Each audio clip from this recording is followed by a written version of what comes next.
हमारे अखिल भारतीय कांग्रेस कमेटी से आए हुए यहाँ के इंचार्ज डॉक्टर नरेश कुमार जी, जिला कांग्रेस कमेटी के अध्यक्ष पप्पू खुराना जी, हमारे विधायक अर्जुन ककोड़िया जी, हमारे भूतपूर्व विधायक रजनीश भाई, हमारे नगर पालिका के अध्यक्ष शफीक भाई और हमारे उम्मीदवार। ये केवल आपके उम्मीदवार नहीं है, ये मेरे प्रतिनिधि हैं आनंद पंजवानी जी। बहुत खुशी होती है अपने पड़ोस में आकर। मैं यहां आके पुराने चेहरे देखता हूं, 40 साल से 45 साल से जिनको मैं देखता गया, उनकी उम्र भी हो गई। मुझे यहां आकर अपनी जवानी भी याद आती है। कितने सारे दौरे मैं करता था यहां, पर यहां के दुख भी होता है। दुख होता है कि अपने पड़ोस का जिला छिंदवाड़ा, मैं आपका पड़ोसी, और आपने लाभ नहीं उठाया मेरा। आपने लाभ नहीं उठाया और 34 साल से कांग्रेस का उम्मीदवार यानी जीता। 18 साल कोई काम नहीं हुआ। नौजवानों समझ लीजिए ये बात, इसलिए मुझे दुख होता है। आप कहते हैं सिवनी का करो, छिंदवाड़ा से तुलना करते हैं, पर ये याद रखिएगा छिंदवाड़ा के सभी विधायक कांग्रेस के हैं। कांग्रेस के नगर निगम, वहां के नगर निगम का महापौर कांग्रेस का है। एक 32 साल का लड़का है आदिवासी, वो छिंदवाड़ा का महापौर है। तो मेरी भी तमन्ना थी, मेरी भी इच्छा है कि सिवनी को मैं छिंदवाड़ा बनाऊं। मैं ये सालों कहता गया, पर आपने मौका नहीं दिया। मुझे याद है जब पेंच की योजना बननी थी, 2 प्रपोजल थे, 2 सुझाव थे। उतनी ही बनाओ, उतनी जमीन डुबाओ जिसका उपयोग छिंदवाड़ा में हो, नहीं तो इतनी सारी जमीन डुबाइए कि सिवनी को भी फायदा होए। मैंने कहा मैं चाहता हूं सिवनी को भी फायदा होए, और जमीन डूबती है मैं उसका सामना करूंगा। कितने गांव उखड़ गए, कितना विरोध हुआ कि आप ये सिवनी के लिए क्यों कर रहे हैं। मैंने कहा मैं न्याय करना चाहता हूं, पेंच की योजना है, मैं न्याय करना चाहता हूं। तो आज ये तस्वीर आपके सामने है, आपकी सिवनी की तस्वीर, प्रदेश की तस्वीर आप सबके सामने है। कैसा प्रदेश है, कैसा प्रदेश है। ये तो चौपट प्रदेश बन गया है, हर वर्ग परेशान है। चौपट रोजगार व्यवस्था, चौपट भर्ती व्यवस्था, चौपट कृषि व्यवस्था, चौपट शिक्षा व्यवस्था, चौपट उद्योग धंधे, चौपट अर्थव्यवस्था, चौपट नई नदियां, ये चौपट प्रदेश बन गया है। मैं तो इन नौजवानों की ओर देखता हूं, ये नौजवान जो यहां सामने बैठे हैं, मुझे बड़ी चिंता होती है कि यही नौजवान हमारे सिवनी जिले और हमारे मध्य प्रदेश का निर्माण करेंगे भविष्य में।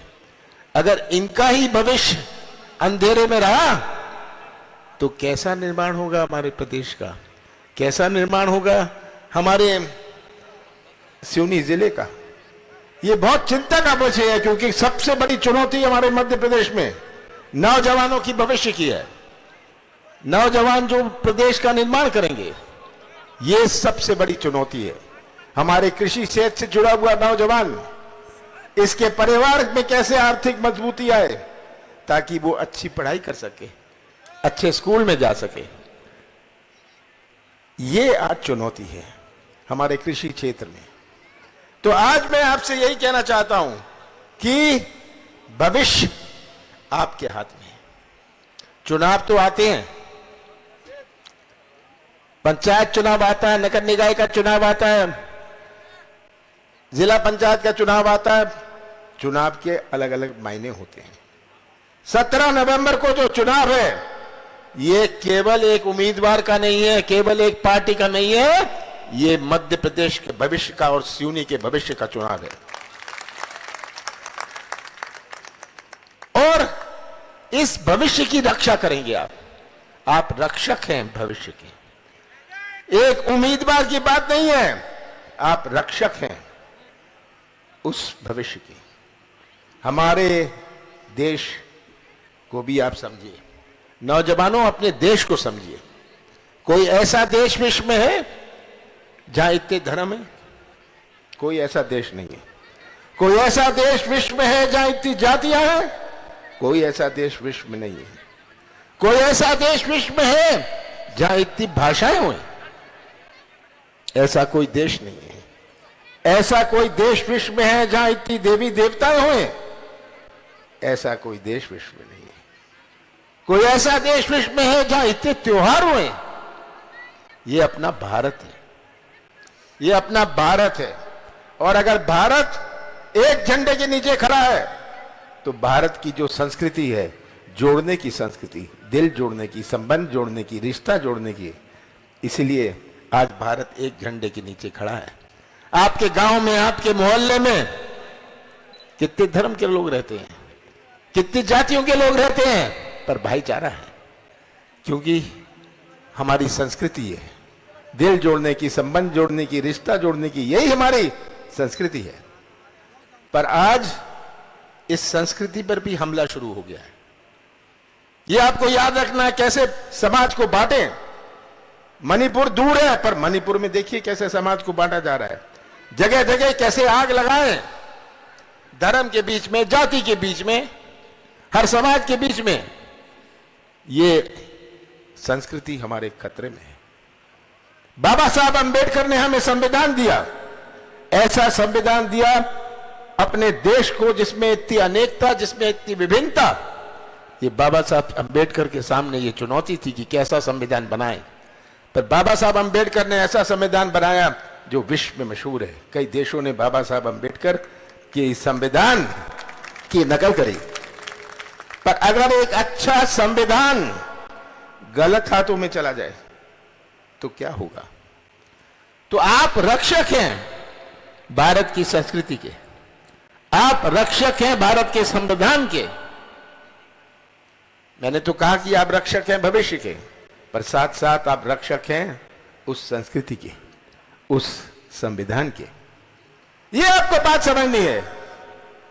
समय बदल गया है। आज तमिलनाडु में हिंदी का विवाद, सही है, हिंदी का विवाद चल रहा है। कैसे कुछ ना कुछ झगड़ा पैदा करो। आज पंजाब में खालिस्तान के नारे लगने लगे। कहां हमारा देश घसीटा जा रहा है? ये तो छोटा छोटे निशान है, छोटा पौधा डाल रहे हैं। ये आपको बात समझनी है। और मध्य प्रदेश की तस्वीर अपने सामने रखिए। इतना भ्रष्टाचार, ऐसा भ्रष्टाचार का इतिहास बनाया, भ्रष्टाचार की व्यवस्था बनाई है इन्होंने। 50% दो, काम कराओ। मैं तो जगह जगह ये पूछता हूं क्या हाल है भ्रष्टाचार का। लोग चिल्लाते हैं किसी के पास 50 एकड़ जमीन है, पैसे दो और अपना नाम गरीबी रेखा में निकालो। नमस्कार, मैं हूं मानक गुप्ता। अगर आपको हमारा ये वीडियो पसंद आया हो तो इसे लाइक और शेयर जरूर करें।